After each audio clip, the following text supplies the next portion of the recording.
High viewers, doctors kitchen and ব্লগসের আজকের পর্বে আপনাদের সবাইকে স্বাগত জানাচ্ছি।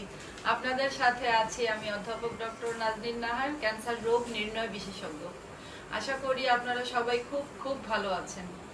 তো বন্ধুরা, আপনাদের সাথে আজকে আমি একটা জটিল রেসিপি শেয়ার করবো। এতদিন বলেছি সহজ সহজ সহজ, আজকে বলছি একটু জটিল একটা রেসিপি শেয়ার করব। তো এটা হচ্ছে হালিম। তো হালিমটা আমি একদম পুরাপুরি তৈরি করে দেখাবো। হালিমের মশলা কিভাবে ডালের মিক্সচার করবেন, কিভাবে মাংসটা রেডি করবেন। তো বন্ধুরা, এখানে আমি আপনাদেরকে দেখাচ্ছি। দেখুন, এখানে আমি নিয়েছি প্রায় 5-6টা দারচিনি, এগুলো ভেঙে দিয়েছি, 6-7টা দারচিনি।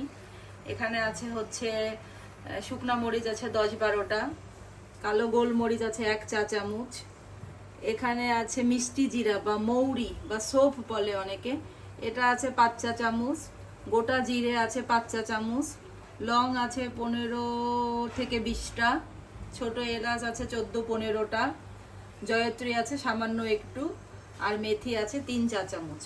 তো এইটা হচ্ছে আমি হালকা করে আগে ভেজে নেব। এটা একটু হালকা করে ভাজা হোক বন্ধুরা, এদিকে আমি ততক্ষণ দেখাই।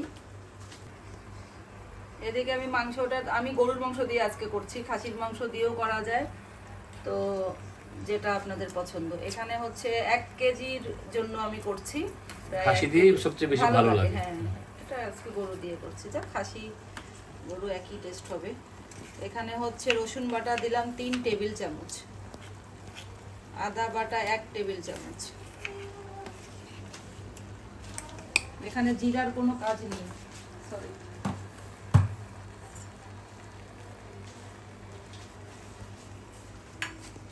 ধনে বাটা, ধনে জিরা দিতে, ধনে গুঁড়ো 1 টেবিল চামচ। আমার টালাটা আছে, টালা ধনে গুঁড়ো, ওটাই দিচ্ছি। দারচিনি একটা দিয়ে দিলাম, তেজপাতা,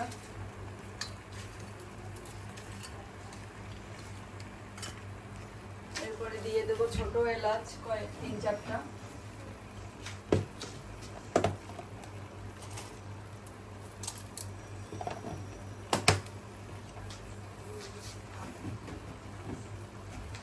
একটু নেড়ে দেন।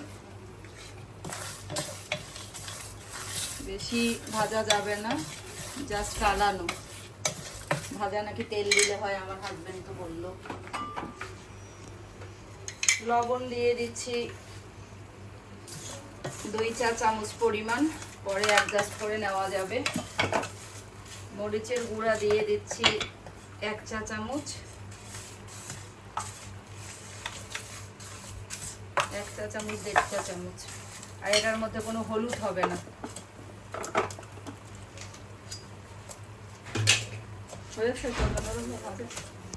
কি আব্বু? আর একটু ডালতে হবে। ববুলি, কি সোনা? সবার শেষে দিয়ে দেবো তেল। তেল দিয়ে দেবো 1/2 কাপ থেকে 1 কাপ পরিমাণ। ওটা নাড়তেছি আমি মশলাটা নাড়তে থাকি। এদিকে দেখাচ্ছেন না তো? এদিকে দেখাচ্ছি। নাড়তে তো আপনার এদিকে দেখানো হচ্ছে না। এদিকে দুইটাই 1/2 কাপ তেল দিয়ে দিলাম। আর যে মশলাটা আমি তৈরি করব, ওই মশলাটা থেকে এখানে যখন অ্যাড করব তখন দেখাবো।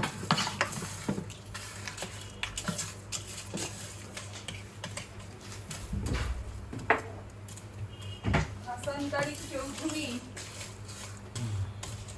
চুপচাপ কেন আছেন? পেঁয়াজগুলো কেটে কেটে দিয়ে দেই। আমাদের ওখানে বলে দোকো দোকো করে দেওয়া, বেশি চিকন করে তো পেঁয়াজ এখানে দেওয়ার দরকার নেই, একটু দোকো দোকো মানে মোটা মোটা করে কেটে দিচ্ছি।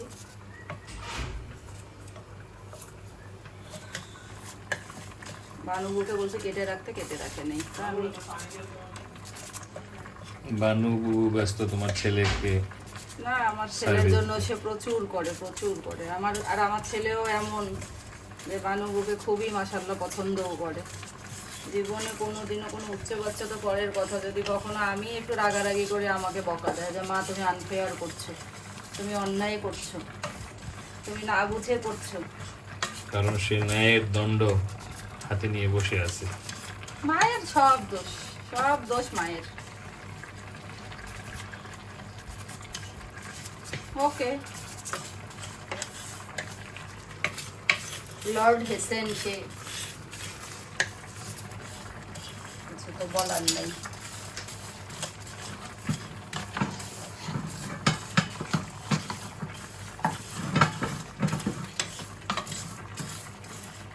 দেখি সামান্য একটু হলুদ দিয়ে দিই। হালিম সম্পর্কে আমি একটা কথা বলি, এক চা সেটা হলো চামচ যে হলুদ দেবো সামান্য পরিমাণে, 1 চা চামচ পরিমাণে। বললা যে হলুদ দিবা না, আবার না দিলাম, দিলে সমস্যা নেই, অত বেশি কালার হবে না। মশলাটা দিলে এমনিতেই এখন কালারটা ঠিক হয়ে যাবে। হালিম সম্পর্কে তোমাকে আমি একটা কথা বলি। আমার যেটা এক্সপেরিয়েন্স, আশা করি তুমি সেটার সাথে একমত হবা, কারণ আমরা রোজার সময় তুমি আর আমি বহুবার ঢাকার বিভিন্ন নামি দামি রেস্টুরেন্টে হালিম কিনতে গিয়েছিলাম। অনেক খেয়েছি, কিন্তু হালিম ঢাকার রেস্টুরেন্টগুলো হালিম কিন্তু ভ্যারি করে, বিশেষ করে প্রিপারেশনের যে প্রসেস। কেউ মাংসটা এমনভাবে করে সেটা আগেই এসে একটা মাংস রান্না করে রেখে দেয়, এবং সেই মাংসটা আবার হালিমের ডালের মিক্সচারটার সাথে পরে যখন সেল করে তখন আলাদা করে মিশিয়ে দেয়। এইটা আমার মনে হয় যে হালিমের রেসিপি হিসেবে গ্রহণযোগ্য আমি অন্তত করতে পারি না। কারণ হালিম রান্না করবে, তার মধ্যে যদি খাসি বা গরুর মাংসের ফ্লেভারটা যদি প্রপারলি না মিশে, তাহলে এটাকে তো হালিম বলা যায় না। তো এটা হতে থাক। এটা এক সময় এটা রান্না করব নরমাল যেভাবে সিদ্ধ হয়, একদম আপনাদের পরিমাণ মতো সিদ্ধ করবেন, কিন্তু গলিয়ে ফেলা যাবে না। এটা গলালে কিন্তু পরবর্তীতে হালিমের ভেতরে মাংসটা গলা গলা লাগবে, ভালো লাগবে না। মাংসটা একটু মানে একেবারে আস্ত থাকবে, যে আমি একটু টানলেই ছিঁড়ে যাবে এইরকম, আস্ত থাকবে আবার টেন্ডারও হবে, কিন্তু একদম গলে যাবে না। আর এইদিকে একটু আসুন, এইদিকে একটা জিনিস আমি দেখাচ্ছি পরে আবার দেখাবো। এইদিকে আসুন, দেখুন এগুলো কি, দেখে মনে হচ্ছে অনেক কম, মোটেও কম না, অনেক। এখানে হচ্ছে, এটা হচ্ছে মুগ ডাল, এটা হচ্ছে মুসুর ডাল, এটা হচ্ছে মাছের ডাল, এটা হচ্ছে বুটের ডাল, এটা হচ্ছে পোলার চাল। এগুলো প্রত্যেকটা 1/4 কাপ করে নিয়েছি। মানে এই হলো হালিমের ডাল চালের মিক্সচার। এগুলো হচ্ছে ডাল, হ্যাঁ সবগুলা ডাল। তো আর হচ্ছে আপনার আমি গম দেবো 1/4 কাপ। গমটা বাসায় ছিল, তো বের করে দেখি যে একটু মানে ভালো লাগছে না আমার কাছে। গমটা কালকে আমি মানে গমটা পরে নিয়ে যাবো। হ্যাঁ, রান্নার প্রিপারেশনটা করে রাখছি। তো সবগুলো কিন্তু একসাথে আমি ভেজাবো না, শুধু আমি এইটাই ভেজাবো, কারণ এটা ভিজতে আমার সবচেয়ে বেশি সময় লাগবে, এই বুটের ডালটা। আর বাকিগুলো কিন্তু 2-3 ঘন্টা ভেজালেই হবে, কাজে এটা আমি পরে ভেজাবো, এগুলো পরে ভেজাবো, আর এটা ভেজানো থাক। বুঝতে পারলাম। এখন আমরা একটু মাংসটা দেখি কি অবস্থা। মাংসের স্টাইলে চলতে থাক। মশলা করার পরে ওই মশলাটা দিতে হবে, যেহেতু রান্না করলাম মানে যেই মশলাটা আমি মানে অল্প আছে চলবে না মিডিয়াম? এটা নরমাল রান্না হোক, পানি দিয়ে সিদ্ধ হোক।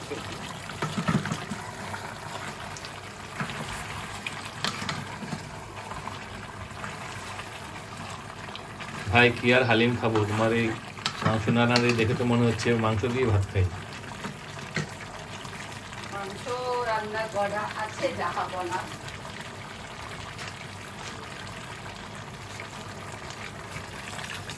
এটা একদম খুব ভালো করে সিদ্ধ হতে হবে, হোক পরে একেবারে যখন লাস্ট পর্যায়ে ওই হালিমের মশলাটা মিক্স করবো না সৌজন্য রাব্বা, তখন এখন একেবারে দেখাবো।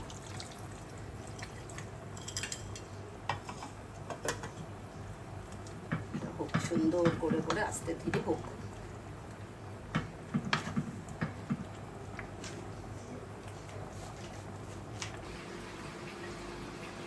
এই যে দেখুন প্রায় 20 মিনিট পরে এই অবস্থা। এখন আমি যে এই যে হালিমের মশলাটা এর মধ্যে করে ফেলেছি, এটার লুকটা একটু দেখাই। সুন্দর এবং বেশ সুঘ্রাণ বেরোচ্ছে। এটা প্রায় 2 টেবিল চামচ আমি এখন এখানে দেব।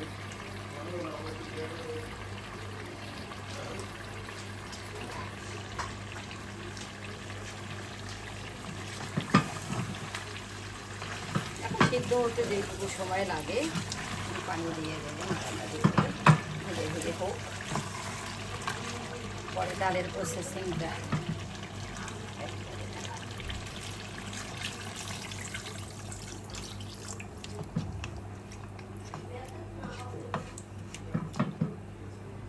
দেখছেন, এই যে মশলাটা দিলাম, এখন এদিকে দেখেন মানে এখন কালচেই হবে। সামান্য একটু হলুদ যে দিলাম, আপনি তো ভুল ধরলেন।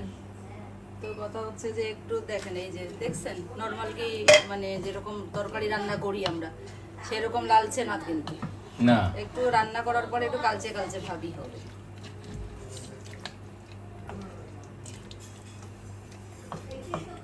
সুন্দর। ইনশাআল্লাহ সুন্দরই হবে। তো এটা হোক, ঢাকনাটা দিয়ে দিই।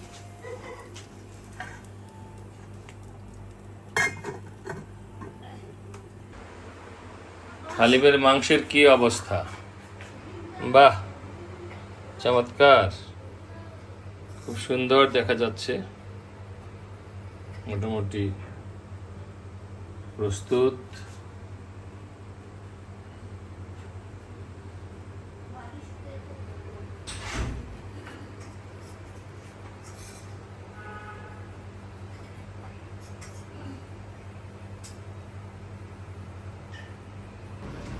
বাহ, হরেক রকম ডালের সমাহার।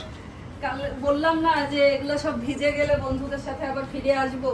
আর বড় এমনই বড় করে অবস্থা। এই দেখো, এটা গম না মুগ? এটা মুগ। কোনটা এটা? এটা এটা মুগ, মাছের ডাল, এটা মুগ। মাছের ডাল। এইটা হলো, এটা কি ছোলা? বুটের ডাল, বুটের ছোলার ডাল। ডাল। আর এটা হচ্ছে মসুর ডাল। মসুর ডাল, এত সুন্দর। এটা পোলার চাল। দেখি হাতটা সরাতো একটু, দেখি চাল। এইটা কি? এটা ডাল, মুগ ডাল। আর এটা কি? এটা বলেন সেটা। এইটা তো গমের ব্লেন্ড মনে হচ্ছে। আর বললেন না, কালকে হালিম বানাবো, পরে তো অর্ধেক পথেই বন্ধুরা ভিডিও অফ, কারণ হচ্ছে গম বের করে দেখি গমের মধ্যে ছোট ছোট পোকা ধরেছে। তো আমি আজকে ফ্রেশ গম কিনে আনলাম, আর আজকে বুদ্ধি করলাম যে গম আর এভাবে রাখবো না, কারণ আমার তো হালিম বানাতেই হয় মাঝে মধ্যে। তো এটা তোমার নিজের বুদ্ধি। তো আমি হ্যাঁ। এটা করেছি কি, একটু টেলে মানে একটু ভেজে, আপনার ভাইয়াদের ভাষায় টালা, টেলে আমি ব্লেন্ডারে হাফ ব্লেন্ড করে নিলাম।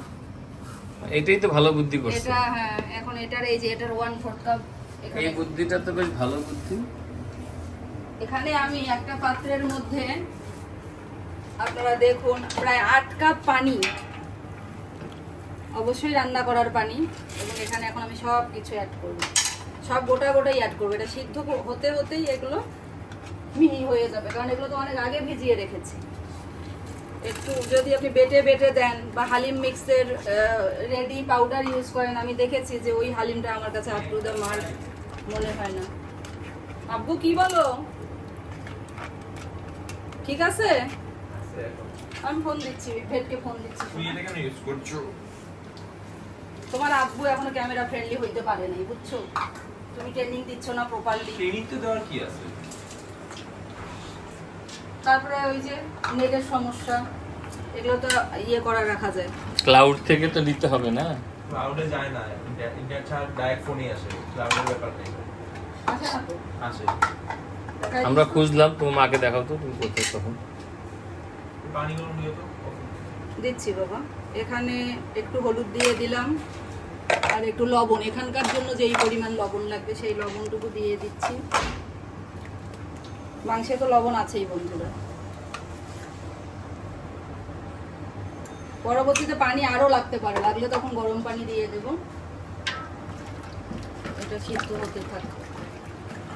তোমার পাত্রটা তো অসাধারণ। এটা কিন্তু উঁচু পাত্র দিয়েছি, কেন দিয়েছি একটু পরে বোঝা যাবে। তুমি কাঠিটা ধরো, তাহলে পাত্রটার ডেপথ বোঝা যাবে।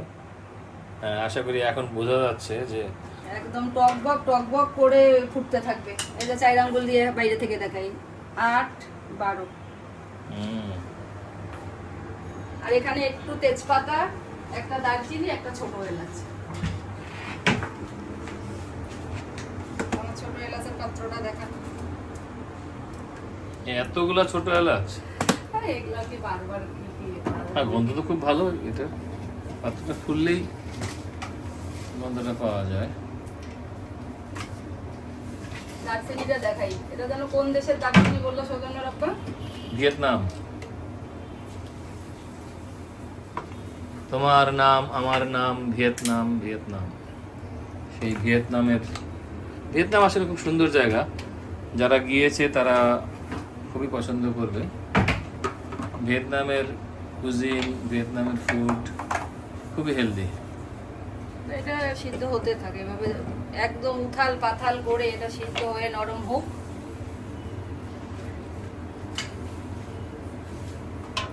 একটু নেড়ে দিতে হবে। গুড। আর এক মুখ পানি এখন দিয়েই দিই।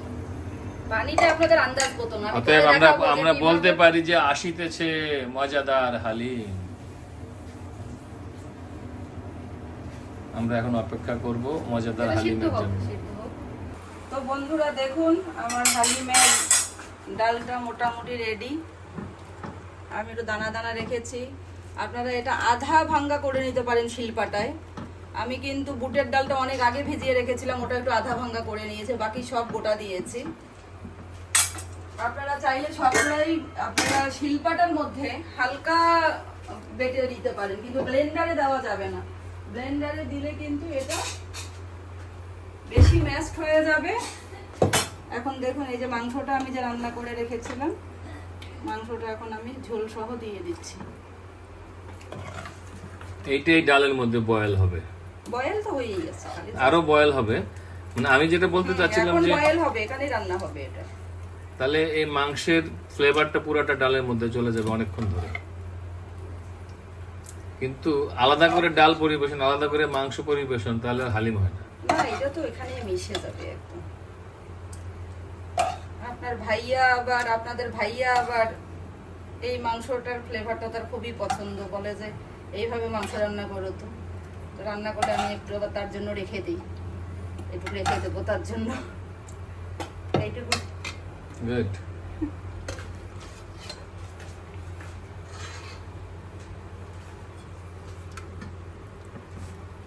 আর এই মুহূর্তে আমি দেখবো যে এখানে লবণ ঠিক আছে কিনা, মশলাটা ঠিক আছে কিনা।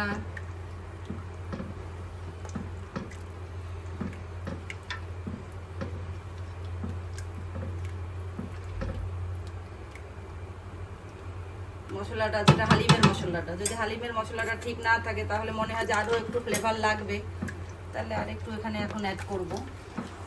আর আমি খুব লাইট করার চেষ্টা করেছি। একেবারে পারফেক্ট কিছুই দিতে হবে না, এটা একটু অল্প জালে হোক। এইদিকে আপনার ছেলের জন্য দুইটা পরোটা তাড়াতাড়ি করে বানাই দেই। বন্ধুরা, আমি তো অর্ধেকে দেখলেন এক জামা, বাকি অর্ধেকে আর এক জামা। চেম্বার থেকে আসছি, আমি তো জানি যে 10টার আগে আমার ছেলে খাবে না। সবাই আমাকে বলেছে 10টায় খাবে, এখন সে বের হয়ে বলছে আমার ক্ষুধা লেগেছে মা। আমি একটু আগেই আসছি, জানেনই যে হলো বর্তমান পরিস্থিতিতে তো চেম্বার স্বল্প পরিসরে চলছে। আমি যাচ্ছি আসছি, কিন্তু একটু আগেই চলে এসেছি। তো আমার ছেলের জন্য দুইটা পরোটা আগে তাড়াতাড়ি করে ভেজে দেয় আর ওটা রেডি করি। সে আবার হালিমে আবার পরোটা ছাড়া তার হবে না। সে আবার পুরান ঢাকাইয়া সংস্কৃতি তার। হয় পরোটা না হলে নান রুটি তার লাগবেই। ওইটা বলো যে সে পুরান ঢাকাইয়া। সে তো, আমি তো মিটফোর্ড হাসপাতালে যখন ইন্টার্ন করি তখন আমার ছেলে আমার পেটে বড় হওয়া শুরু করলো। তো তার যে ভ্রূণ, ওইটা আলো ওখানকার পুরান ঢাকার আলো বাতাসেই না, তুমিও তো স্যার সলিমুল্লাহ মেডিকেল কলেজের স্টুডেন্ট ছিলা। 6 বছর ছিলাম। তারপরে তো দেখা গেল যে আমার ছেলে তো ওখানকার আলো বাতাসেই তৈরি, তো পুরান ঢাকাইয়া কালচারটা তার ভেতরে আছে। সব খাবার দাবার সে পছন্দ করে পুরান ঢাকাইয়া। লাচ্ছি, ফালুদা। বলে গেছে মা আমার পরোটা একদম লাইট করে ভাজবে, একদম হালকা করে ভাজবো। আর এইদিকে এটা আমি ভাজি না কেন, আমার এটা শেষ। তো আমি তো যা শুধু এটা ভেজেই ওটা গার্নিশ করে দেখাবো বন্ধুদেরকে, আর তারপরে আপনারা বসবেন, আপনাদের বলে ভেজে ভেজে দেবো ইনশাল্লাহ।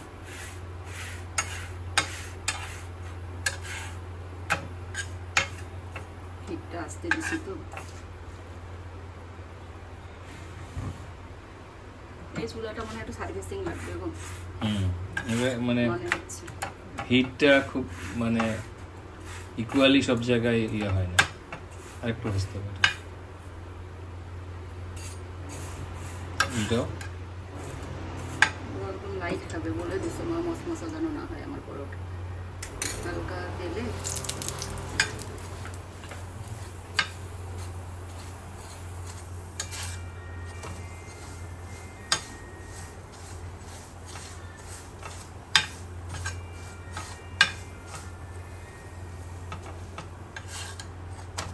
এইরকম হবে ওটা, বুঝছেন? হুম।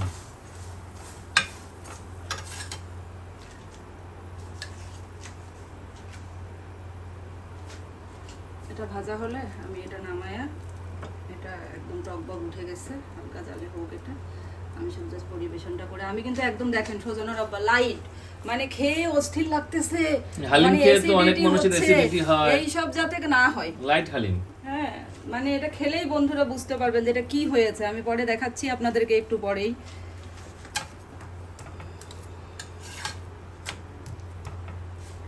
সো হালিম পরোটা তোমার ছেলের প্রিয় এসে মেনু। বলে কি মা নান রুটি বানাচ্ছ? বললাম যে না রে বাপ, পরোটা বানাচ্ছি। ওর আবার নান রুটি খাইতে ইচ্ছা করছিল কিনা কি জানি, কিছু বলবে না যে মায়ের কষ্ট হবে। দুপুরে বিকালে সালাদ খাবে, মনে করছে যে মায়ের তো কষ্ট হবে, কিছু আর বলে না। আমি বললাম যে কি রে সালাদ খাবি? তখন বলে যে ওকে দিতে পারো। মানে এত কনসিডারেট হইলে তো মুশকিল, বাপ বেটার দুইজনের কনসিডারেশনে তো আমি শেষ।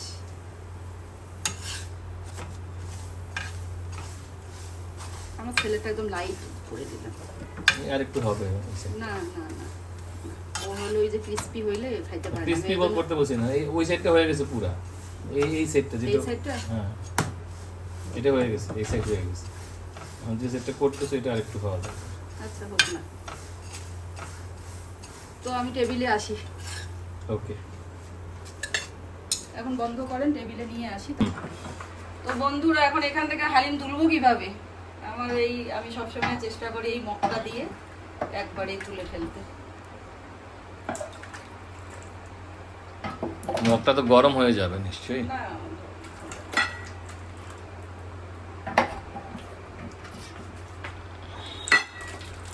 এটা কি ইয়ে দিয়ে তোলা যায় না? একটু ঠান্ডা হলে এটা তুলতে সময় লাগবে, আমি তাড়াতাড়ি করার জন্য করতেছি।